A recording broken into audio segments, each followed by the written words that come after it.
Mais avant, un tout autre sujet, la Centrafrique. Si la France et les autres pays africains n'étaient pas intervenus, c'était la guerre civile, dit-on, du côté de Paris. La France qui se sent un peu seule et demande des renforts à ses voisins européens. Et voilà le débat sur l'Europe de la défense relancé.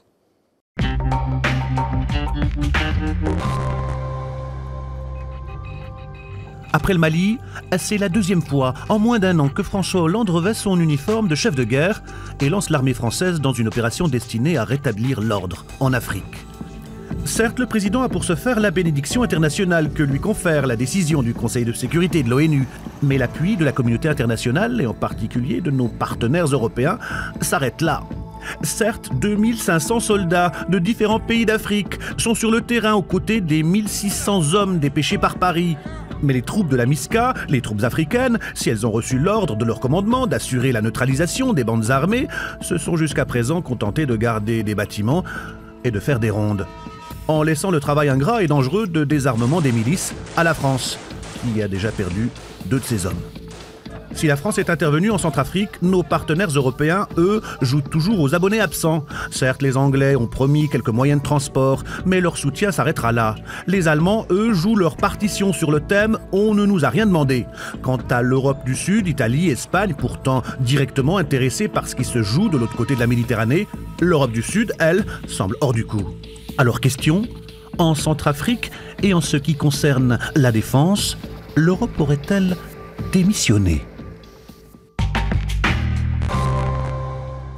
Voilà, l'Europe aurait-elle démissionné? Alors nous a rejoint sur ce plateau Nicolas Gros-Verret. Bonjour, vous êtes journaliste spécialisé, auteur du blog Bruxelles 2, qui nous dit tout sur l'Europe de la défense. Alors première question, toute simple, pourquoi la France est seule pour l'instant sur le terrain en Centrafrique? Elle assure quelque part aussi la sécurité des Européens. Mais le sujet le dit bien, la France est seule, un peu parce qu'elle l'a voulu et aussi un peu parce que les Européens n'ont pas vraiment voulu s'engager aux côtés de la France. Il faut voir qu'aujourd'hui, chaque pays a ses problèmes. Il y en a qui ont des élections, il y en a qui ont des problèmes financiers, il y en a qui ont des problèmes constitutionnels et puis il y en a qui ne veulent pas. Voilà. Il y en a qui ne veulent pas. Alors, pourquoi les Européens ne sont pas sur le terrain? Est-ce que c'est un problème financier? Est-ce que c'est un problème... est-ce que c'est un manque de volonté politique? Ou manque de capacité militaire aussi? Il y a tout. Je dirais que là l'Europe avait un moyen qui s'appelle le Battle Group, qui est une force de réaction rapide, légère, avec 2000 hommes. Elle est dirigée actuellement par les Britanniques. Donc, les Britanniques ne veulent pas d'Europe de la défense, surtout pas de soldats sous drapeau européen. Ils veulent bien tout faire, mais en bilatéral. Donc ça a été non de Londres. Et la haute représentante Catherine Ashton a stoppé tout. C'était prévu, ça commençait à être planifié, l'envoi d'un battle group. Ça a été stoppé. Une force de réaction une petite force de réaction rapide. Ouais. En fait, c'était l'équivalent de ce que les Français ont envoyé. Donc ça veut dire qu'on aurait doublé les forces sur place. Au lieu d'avoir 1600 hommes, on en aurait eu 3-4 000. C'était ce qu'il fallait à ce moment-là. Les Britanniques ont dit non, pourquoi? Les Britanniques ont dit non parce qu'en fait, ils ne veulent pas, ils estiment que c'est l'OTAN qui est le gardien de la sécurité en Europe et ils estiment qu'il n'y a pas besoin d'Europe de la défense. Voilà, c'est une position idéologique, politique précise. À ça s'ajoute la réalité, c'est que les Britanniques ne veulent pas le dire, mais ils sont épuisés par l'Afghanistan. Ils n'ont plus un sou. Et pour l'instant, les opérations, si elles se feront à l'extérieur, elles se feront à sous-compter et on verra. Donc là, par exemple, pour les Français, ils prêtent facilement un C-17 ou 2. Mais c'est beaucoup moins que ce que vont fournir les Belges et les Allemands, même s'ils ont été les plus rapides. Donc on l'a dit, la France a demandé un concours plus solide, plus fort de ses partenaires européens pour soutenir l'intervention en République centrafricaine. Laurent Fabius aurait obtenu gain de cause, il l'a dit aux questions au gouvernement, l'Assemblée nationale. Je vous propose de l'écouter, vous réagissez juste après.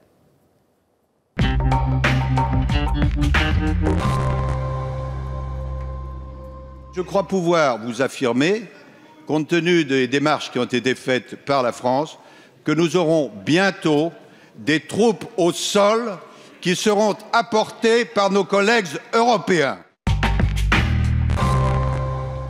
Voilà, des troupes au sol apportées par nos collègues européens, il le dit texto. De quelles troupes s'agit-il? Est-ce que c'est pas un peu prématuré?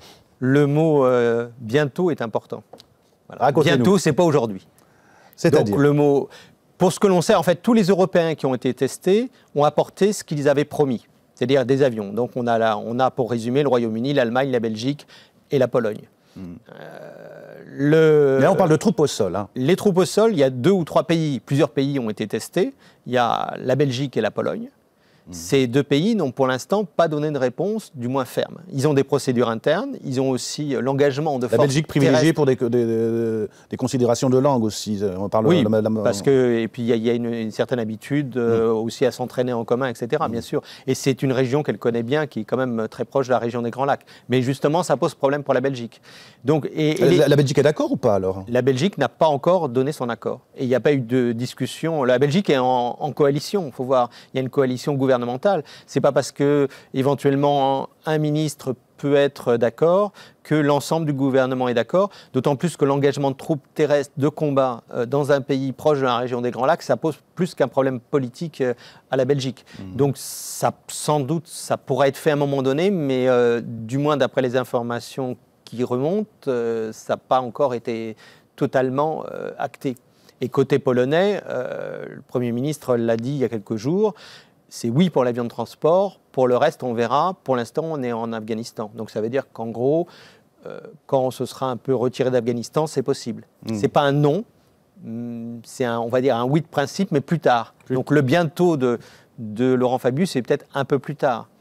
Un peu exagéré selon vous? C'est pas exagéré, je pense que Laurent Fabius joue pour effectivement forcer un peu les Européens à agir. C'est vrai que là, quand même, il y a un sérieux problème. On n'est pas la question du Centrafrique n'est pas juste une question d'aller voir s'il fait beau un peu plus loin.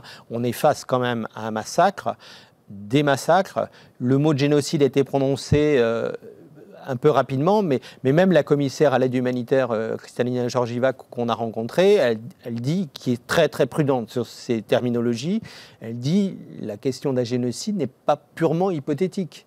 Donc on est quand même dans quelque chose qui est d'une dimension totalement différente que d'autres crises. D'autres crises, en 2007, si je ne m'abuse, il y avait une opération sous bannière européenne, hein, Eurofor, Tchad et République centrafricaine. Pourquoi il n'y a pas une... c'est la question qu'on peut se poser. On avait cet instrument-là, il était disponible. Monter une opération prend du temps. Donc ça prend 5-6 mois. Une telle opération pourrait avoir lieu maintenant ? Pour l'instant, rien n'est prévu. Le problème, c'est que les ministres des Affaires étrangères se sont réunis aussi il y a quelques jours. Il n'y a rien eu on n'a pas demandé aux services de plancher sur cette question-là. On a demandé de réfléchir sur toutes les options générales et éventuellement un jour, etc. Donc ça veut dire qu'on est à la veille de Noël. Ça veut dire que ça ne sera pas fait, sauf s'il y a un mandat très fort, ça ne va pas être fait tout de suite. C'est là l'erreur de l'Europe de la défense aujourd'hui, c'est quand il y a une demande, quand il y a un consensus international, parce que c'est le cas sur le Centrafrique, que tous les pays africains sont d'accord, ce qui est différent de la Libye par exemple, les Européens sont incapables de mettre en œuvre ce qu'ils ont de disponible. Je ne parle même pas de ce qu'ils n'ont pas de disponible. Ce qu'ils ont de disponible est prévu pour ça. Et le nerf de la guerre, les sous, est-ce que c'est pas ça le problème? On parle d'un fonds européen pour financer les opérations extérieures. C'est pour demain ce fonds ou c'est pour la Saint-Glinglin? C'était prévu dans le traité il y a 5 ans. Et ça n'a jamais été mis en place. Donc c'est quoi? C'est la crise qui est passée par là? Dès qu'il y a la crise, les premiers budgets coupés, ce sont les budgets de la défense? Dès qu'on parle de financement, effectivement, c'est les premiers budgets coupés, pas automatiquement ceux de la défense, mais c'est ceux qu'il est le plus facile de couper régulièrement. Parce que globalement, les militaires ne se plaignent pas, ils ne vont pas descendre dans la rue, à peu près dans tous les pays, et puis ils vont faire avec ce qu'ils ont disponible pour faire le mieux possible. Mais du coup, on a ce que des chercheurs appellent des armées bonsaï, mais effectivement, la moitié des pays européens n'ont plus qu'une armée qui est bonne à faire des défilés le jour de la fête nationale, à envoyer 3 observateurs dans une mission de l'ONU, parce que dans les missions de l'ONU, c'est payé par l'ONU, point à la ligne. C'est tout. Et le problème européen, aujourd'hui, il est là. Effectivement, la crise financière est passée par là, et du coup, un manque d'appétence politique. Et surtout, ne faisons rien, et comme ça, on est tranquille. Et sur l'Europe de la défense, donc vous en parliez, il y en a qui disent qu'elle aura lieu jamais. Est-ce que vous pensez qu'un jour, on aura des forces européennes vont voir le jour, et à quel horizon? Qu'est-ce qui bloque? Ça dépend de ce qu'on appelle l'Europe de la défense. En fait, aujourd'hui, avec la crise économique, en fait, elle va avoir lieu, je pense, plus vite que prévu, tout simplement sous l'effet de la pression des plans. L'annonce de ADS de 6 000 suppressions d'emplois a sonné, à mon avis, comme un coup de cloche et un cri d'alarme. C'est-à-dire que l'industrie de la défense, concrètement représente des emplois. Donc en fait, elle viendra par l'économie.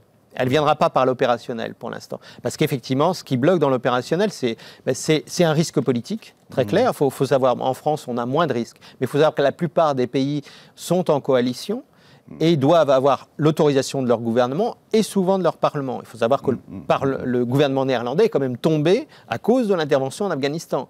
On l'oublie. Donc on a l'impression que tout va bien et que pour les autres, il n'y a aucun problème. Il n'y a qu'en France, quasiment, où sur un coup de sifflet du chef d'État, tout le monde y va. Ce sera le mot de la fin, en tout cas. Merci d'avoir accepté notre invitation. Maintenant, place au reportage. Prostitution.